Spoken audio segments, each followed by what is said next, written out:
Good evening and welcome.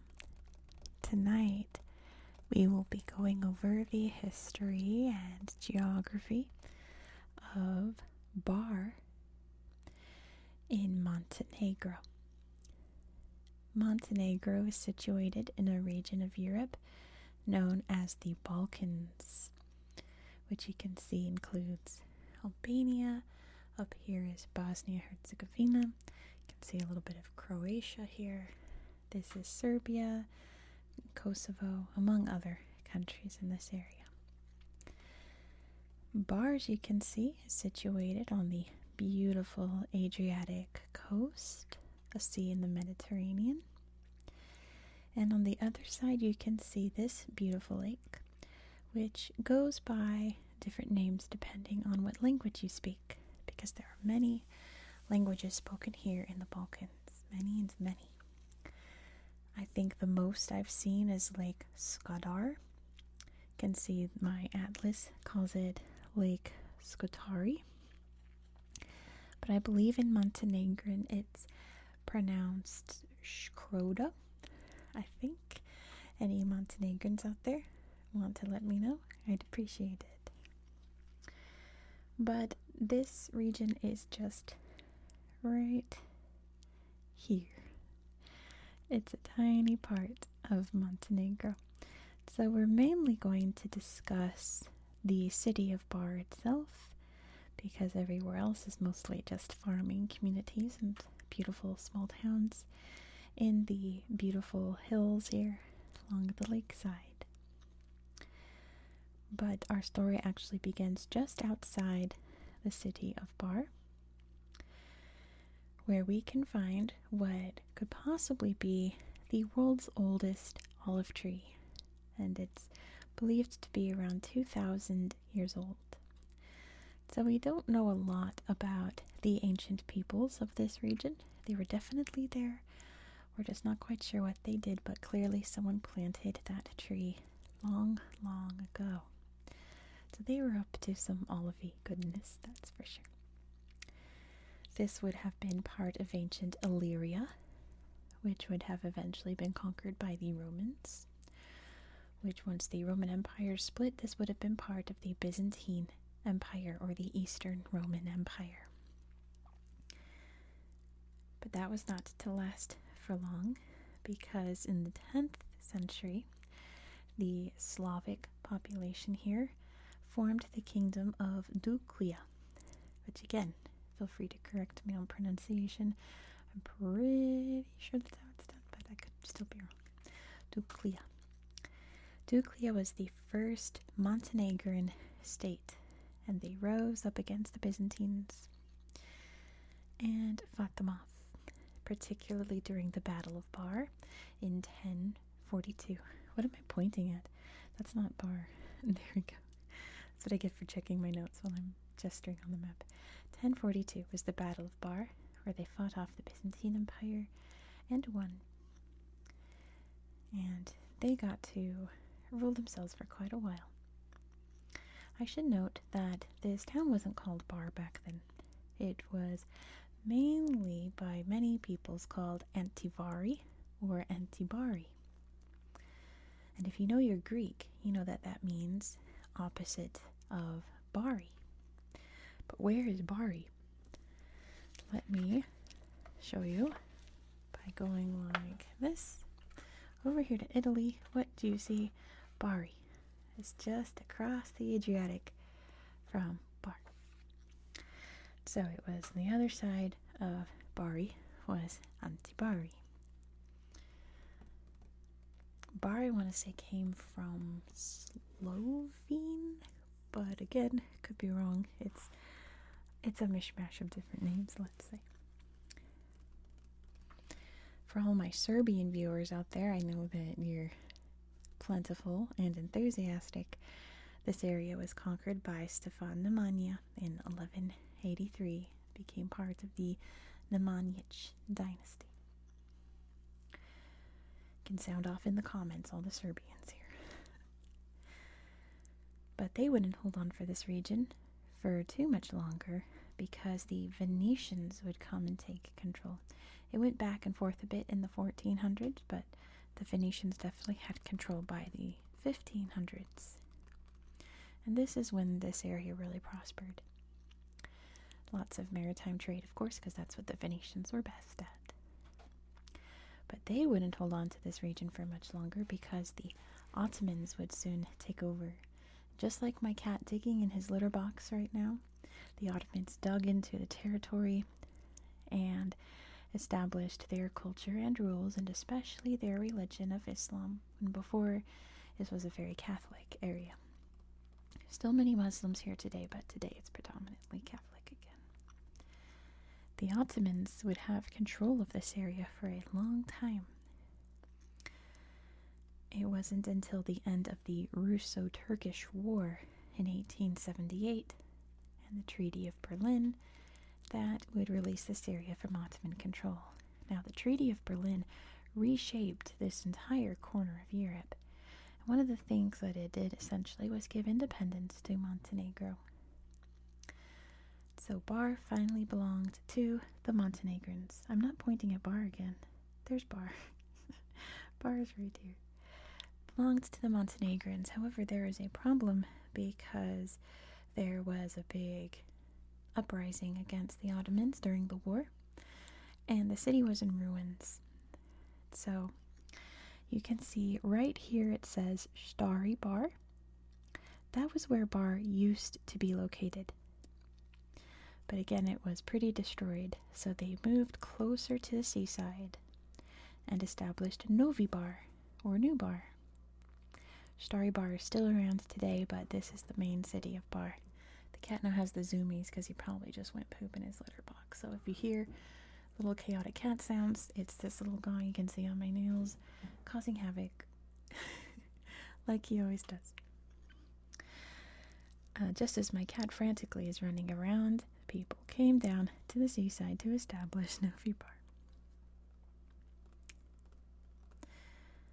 A little fact about this time, only because it came up in everything I researched, was King Nicola's castle, which was built here in Novi Bar in 1885 for his daughter when she got married, so that they'd have a nice place to live. It's still very well kept. It's a museum today. We'll definitely look at it on Google Earth later because 100% of the information I found about Bar mentioned this place, so we will look at it. During World War I, this area was in support of the Axis powers, with Serbia being right there, of course, and the port of Bar was pretty heavily bombarded by the Allies. It had to be almost entirely rebuilt.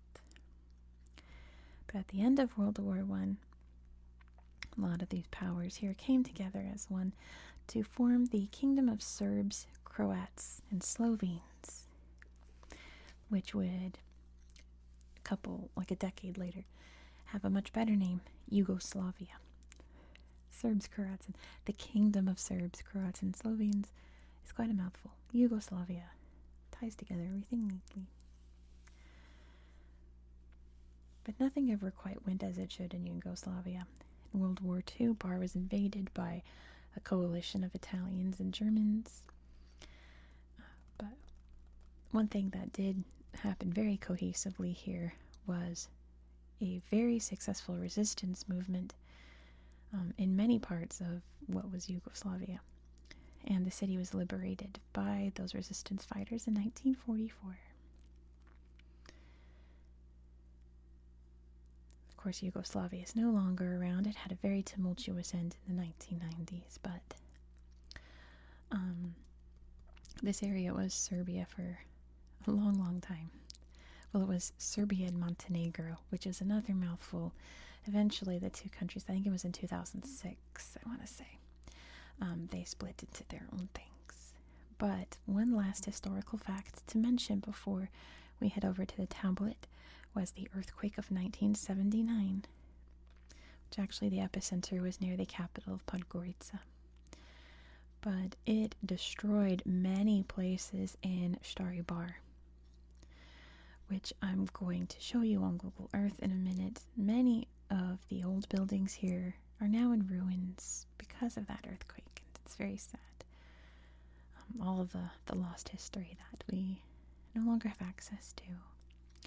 But Starry Bar is on the UNESCO tentative list, so maybe someday it will be protected by UNESCO, which is, if you don't know, if you haven't seen this channel, we talk about UNESCO a lot. A division of the United States, which is the United States. Wow, that's not right. The division of the United Nations that helps preserve world culture and nature and famous sites.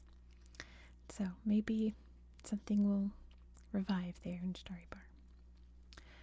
But I'm clearly yapping and not thinking before I speak. I'm mainly thinking about the cat running around, which now he's getting a little drink of water, so maybe he's calming down. So maybe while he's calming down, I'll go grab my tablet and we can take a look at this beautiful area. I think turning the lights down usually calms him down, or is at least his signal to be like, chill out. But nevertheless, here we are in Bar Municipality in Montenegro. Let's start by zooming out so you can see exactly where we are. Some of you may have never heard of Montenegro until today, and that's totally fine. We're going to learn about it right now, don't you worry. So, generally, this area here was Yugoslavia. Of course, no longer exists today, but you can see there's Bosnia, Serbia, that's North Macedonia, Albania, there's Croatia up there. This is the Adriatic Sea on this side of the boot of Italy. And yeah, we are kind of in southeastern Europe here. That's where we are tonight. I'm going to show you a beach. Where's this beautiful beach I found? I think it was down here, but I think I need to turn on the everything filter so you can see it. Oh yeah. It makes me kind of sad that summer is ending here in the Northern Hemisphere, even though I love autumn, I love Halloween. Seeing these beaches, makes me wish maybe we had one more week of summer before it gets too cold. I don't know, this looks so relaxing, even all the pebbles here. Oh, it looks so nice. I would love to dip my toes in that. Oh, the Adriatic is just a special little body of water. Oh, that would be me out there. I love swimming in the ocean. I love the waves. I even like the salt water. I don't think it tastes bad at all. Not great, but not terrible. Oh, look, here's the old olive tree. Let's look at that real quick before we head into Bar. So you can see it has its own little area here. So this could be the world's oldest olive tree. It does look very ragged, doesn't it? But it's still alive. It's still going. Here's a friend. What are you doing there? I don't think there's any other pictures of the tree. Maybe one or two in this slideshow. But, yeah. It's an important part of the history here. People are very proud of it. There's the trunk. The old olive tree. You can see all the little green areas around, and as you zoom out, you can see all of the little farm areas. So those are rocks. Those are cliffs. Here we go. Here we go. Surely over here. Little farmy areas. There's a winery, it looks like. But yeah, did you see these big old cliffs here? Holy moly. They're not kidding around, are they? They mean business. Actually, why don't we head over to the lake here? Because you know what's interesting about this lake, at least here in Bar Municipality, is that there's some old monasteries on these islands. And I'm a sucker for remote monasteries. They're just so haunting and pretty. Especially if they're on an island. It's like, Lake Tana in Ethiopia has some of the most gorgeous monasteries. And part of that allure is that they're on an island in a big old lake. So this makes me happy. They're very pretty. They kind of have a Byzantine look to them, so I wonder, since they're Orthodox, if that was when they were built. Just the stonework in the shape of them, and some of the artwork inside. Let's see if we can find a slideshow here where we can peek inside. I think there's some on this one. Oh, pretty. Oh, gorgeous little lake here. Well, it's not really a little lake. It's a pretty big lake. Let's be real.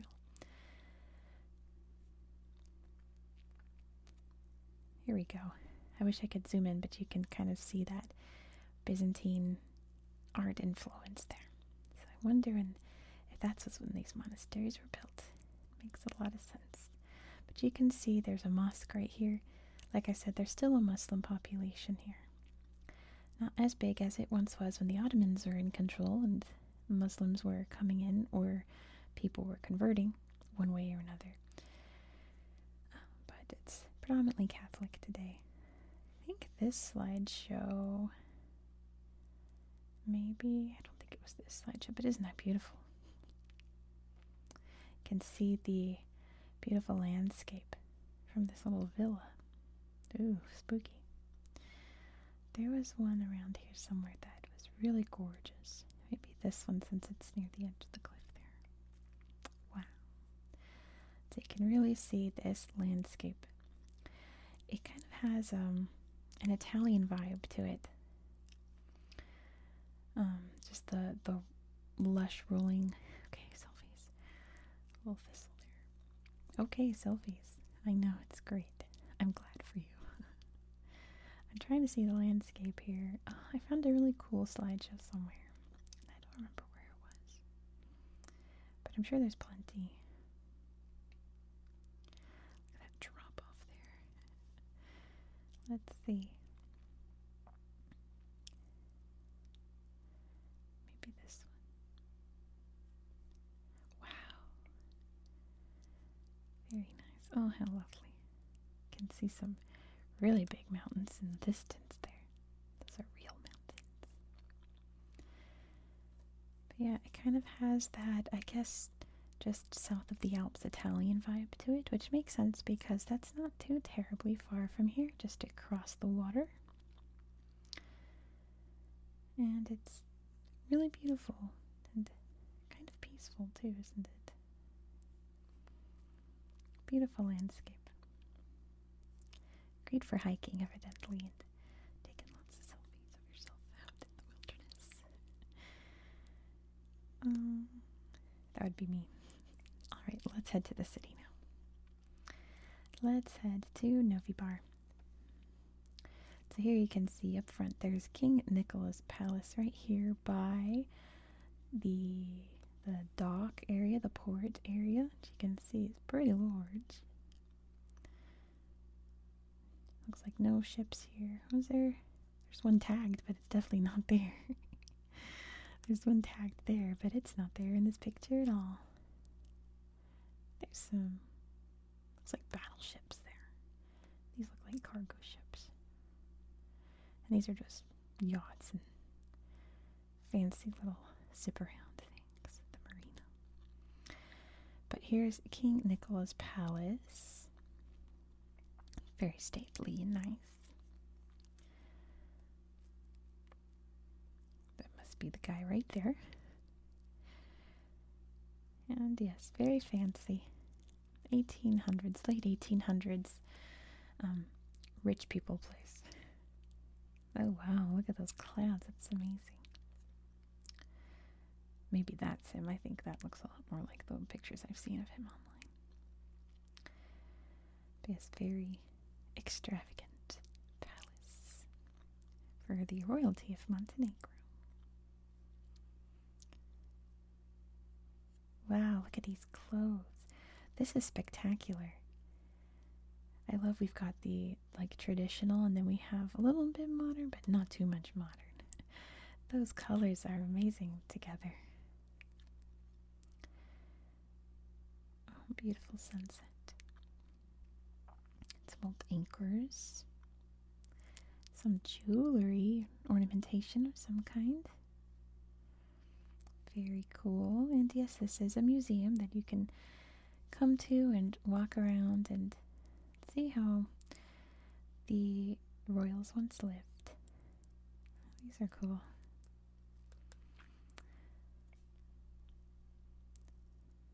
What else should I show you here? Let me turn off the everything real quick because all we can see are bars in Bar. Do you think there are a lot of bars in Bar?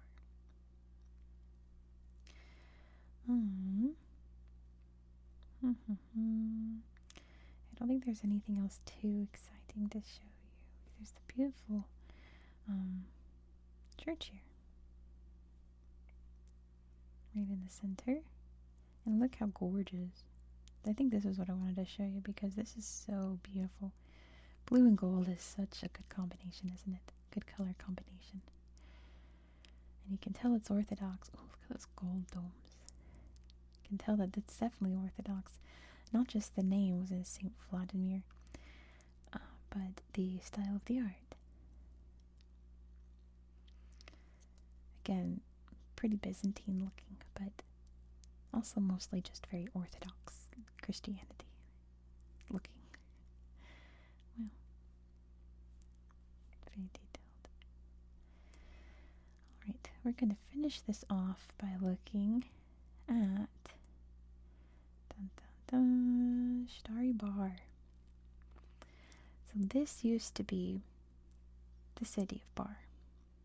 You can see churches. And the fortress here is tagged Old Town Bar. So there's still places. I turn everything back on. Still places you can go. This is still technically a town, but not like it once was, because when you look closer you can see all of the ruins. Let's see, what's that say? Oh, that's the bishops, but this said, come back. The prince's palace was there. The old aqueduct, which that's the best spelling of aqueduct I've ever seen. I think I'm just going to spell it that way from now on. But you can see it snaking around the town here. Oops. Very beautiful. But it's also very destroyed. This area, this fortress and the aqueduct were the most damaged during the earthquake. So you can come here and walk around and explore, but it's also a little sad because you can see what once was, and just in a moment it was gone. Aqueduct. I think this is a good slideshow too. Yeah, the old fortress there amongst the mountains. So I honestly think I'm going to end it here. I think I actually got to everything I wanted to show you, but I always highly, highly encourage you to hop on Google Earth yourself. It's a free app, and poke around and see if you can find any beautiful sights. Because there are many. Believe me, there are some I saw that I didn't show you that show off these beautiful mountains and landscape. But thank you so much for watching tonight. If you learned something new today, give this video a big ol' thumbs up and let me know what you learned down in the comments. And if you enjoy this style of content, please consider subscribing. This is an ongoing series on my channel, and we're going to head back to the Dominican Republic next. And if you watched my video about the Dominican Republic yesterday, you'll know that we're going to talk about one of my favorite stones in the whole wide world, a stone that you can only find in this region of the Dominican Republic. You can't find it anywhere else in the world. So if you want to hear me nerd out about it, be sure to subscribe so you won't miss out. So pretty. I hope that you found this video to be relaxing and educational. Look at this view.